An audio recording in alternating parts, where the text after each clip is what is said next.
of those common exercises you see in classes and online workouts can be doing you more harm than good, especially if you're over 40 and trying to stay fit without wrecking your joints. The fitness world tells you that these moves are functional and fat burning or athletic. You see them everywhere, so you basically assume they're good for you.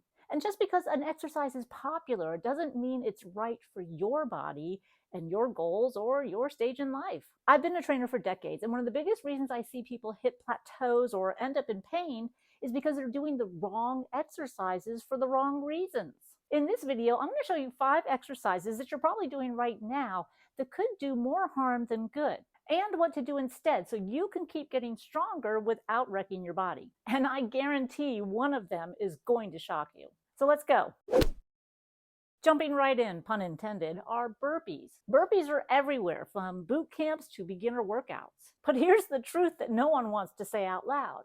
Burpees are an overhyped, joint-wrecking exercise that makes everybody feel worse about themselves. Now here's the real truth about burpees. This move is often hailed as the ultimate fat burner and conditioning tool. Sure, they look impressive and challenging, but in reality, burpees put massive stress on your wrists and your shoulders and your knees and your lower back, and I could probably keep going. They require explosive force and coordination that most people don't have, especially when they're just starting out or if they've had any past injuries. And let's be honest, burpees are almost always rushed. And when that happens, your form breaks down, and that's when the problems begin. Hey, look, I'm not saying that you'll never survive a burpee. I'm just saying there's better things that you can be doing, especially if you're over 40 or dealing with past injuries. So let's admit it once and for all, burpees might be the exercise everybody loves to hate, but in reality, it's your wrists, shoulders, lower back, and knees who just hate them. And actually, you and your body parts are better off without ever doing a burpee again. And if you want to know the truth, I've never given my clients a burpee. So what do you do instead? Well, you do something a little more low impact, but you can add some plyometrics or some jumping if you want to as well. So first of all, low impact doesn't necessarily mean easy. It means being smart about what you're doing, and it requires you to think a little bit more about the muscles you're actually engaging. So here are 2 joint-friendly alternatives to burpees that still challenge your strength, your coordination, and your cardio without wrecking your knees and your lower back. First up is the inchworm, and there are many different variations so that you can make it as challenging or fun as you want. Challenging equals fun, right? Here I'm showing the inchworm with leg lifts. This move builds core strength and coordination and gets your whole posterior chain without having to jump. It's practically a burpee in slow motion. It allows you to control the muscles that you should be using. You can even add that burpee jump to the end if it makes you happy. Think about it getting up and down off the floor. It's more functional. And when in life are you ever going to do this move? Your second alternative is what I call basketball cardio. It's my spin on a low-impact squat to press movement. The key here is to keep the joints bent and muscles engaged.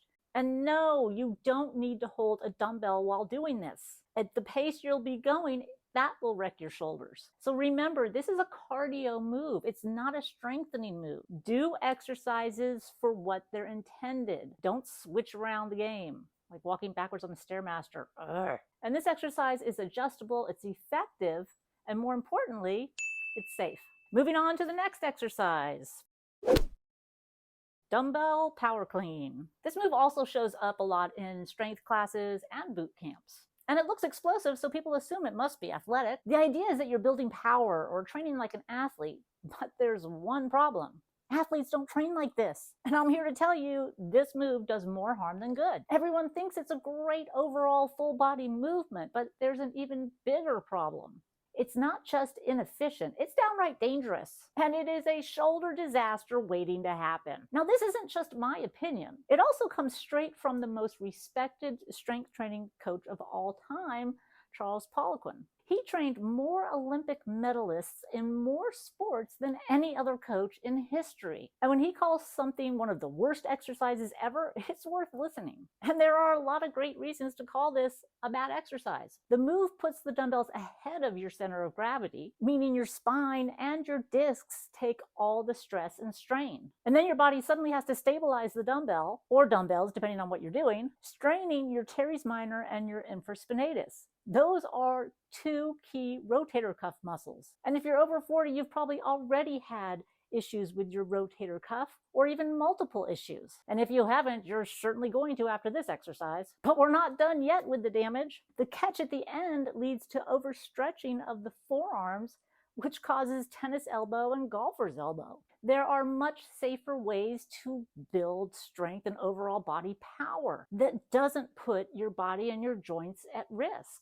In a second, I'm going to show you what you should be doing instead. But first, let's tackle the next exercise because it's got a lot in common with this one. They have the same basic problems. And that is the one-arm dumbbell snatch. And here's the deal. This move was not made to be done with dumbbells. And this one-arm version takes a complex Olympic movement and makes it more dangerous. Because now one side of your body is doing all the work and your joints and your spine are scrambling to keep up. Sure, it looks super cool, but you're putting your shoulder at risk of serious trauma when there are far more effective and safer exercises to do without the risk. And just like with the dumbbell power clean, the dumbbell's shape and awkward path through space puts more stress on your spine. And hey, I've coached long enough to know that these two lifts have their place. Like if you're a pro athlete and your multi-million-dollar contract depends on your performance or peaking at a certain time, but if you're over 40 or trying to stay fit, healthy, and strong, it's not worth the risk. Can you afford to take time off of work because of an injury or worse, surgery? So if you want to build real-world power and strength without wrecking your spine and your shoulders and other body parts, here's what you should do instead. Alternative 1, a barbell clean progressions with a coach. Yes, the barbell versions are excellent, but they require precise, properly taught technique and lots of progressions to get to the final move. It's not something that you pick up in an exercise class after a quick demo. Now, if you want to move fast and build power, protect your joints, and have some fun,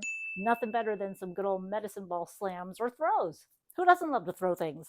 The medicine ball slam, the chest throw, the side toss all deliver quality workouts. And you can focus on form with plenty of safe progressions. Alternative 3, speed squats or jump squats or even loaded jump squats. Jumping with control builds real-world strength. I'll admit those last two, the dumbbell power clean and the one-arm dumbbell snatch, probably didn't surprise you. And while the last one's going to shock you, this next one might catch you a little off guard. You've probably seen it in every influencer's routine, but it's probably not doing what you think it is for your legs. And that's the goblet squat. Now, this isn't a dangerous exercise like the last two. Your limiting factor isn't your legs, it's your upper body. So that kind of makes the goblet squat a little useless for gaining solid strength and power. You're not going to see the gains that you would from a squat or a leg press when you're doing the goblet squat. It has its place, but it's not going to give you the most bang for your buck. But here's the thing, if you enjoy this exercise and you feel like you're getting benefit from it, then do it. So while some exercises are better than others, it's the ones you do well and with mental focus that are going to benefit you the most. But wait, there's more. There is some risk to the upper body in holding that dumbbell in the goblet squat position. Holding that dumbbell in front of you can actually contribute to that forward posture, which can put more stress on your spine, your upper back, and your neck. And that might be another reason why the goblet squat is not the best leg strengthener. So what can you do instead? Well, if you're going to do this exercise, make sure you use a light enough weight that you can keep your posture perfect. The next alternative is the leg press, and I've talked about this before. I'll link it in the description. And the leg press will allow your legs to get stronger without that upper body limitation. But of course, your best alternative is squats. Now hold on, if you tell me you can't squat for some reason, there's something else going on. I've had clients say to me, I can't squat because it hurts my knees or hurts my back. But when I took a closer look, it really was just that their form wasn't right. And once we fixed it, they've been squatting ever since without any problems. So realistically, if you can sit on a toilet, you can squat. So don't get stuck thinking you can't squat. I've helped everyone from 10-year-old athletes to 95-year-old adults. So there's hope for you too. And squats are just too powerful of an exercise to give up on. And if squatting is an issue, get with a pro trainer or schedule a session with me. The link is below. And that brings us to the last and probably the most shocking exercise on this list of the 5 exercises you need to stop doing before you wreck your body. And that is kettlebell swings. Now let's be honest, they look powerful, they're kind of fun, And when done correctly, they can be a good exercise. But here's the problem, you're likely not doing them right. Kettlebell swings are a hip hinge, not a back-bending disaster with heavy weight thrown in front of you. They require control, timing, and posterior chain strength. And when done wrong, you're loading your lower back with ballistic force. And when your form breaks down, disaster stomps through your body like Godzilla downtown. And the real damage isn't immediate, it happens and builds up over time. Think of it like a cavity in your spine. You don't always feel it at first, but the degeneration and the disc issues, they're adding up. And studies back this up. Repeated swings, especially with poor form, can increase your risk of disc damage and sciatica. So what to do instead? Treat it like a hip hinge.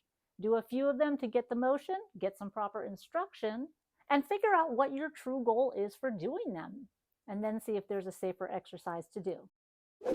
So these are the top 5 exercises you should stop doing, or at least reassess why you're doing them before they wreck your body. They're popular, but the risks outweigh the benefits. You don't have to train like you're auditioning for Ninja Warrior to get strong and lean and mobile. If you're here to get strong, move better, and actually feel great while you're doing it, then subscribe, because that's what this channel is all about. And if you're not sure where to start, or you have questions, or think it's time for a custom program, you can book a session with me through the link below. Safe training, and I'll see you in the next video.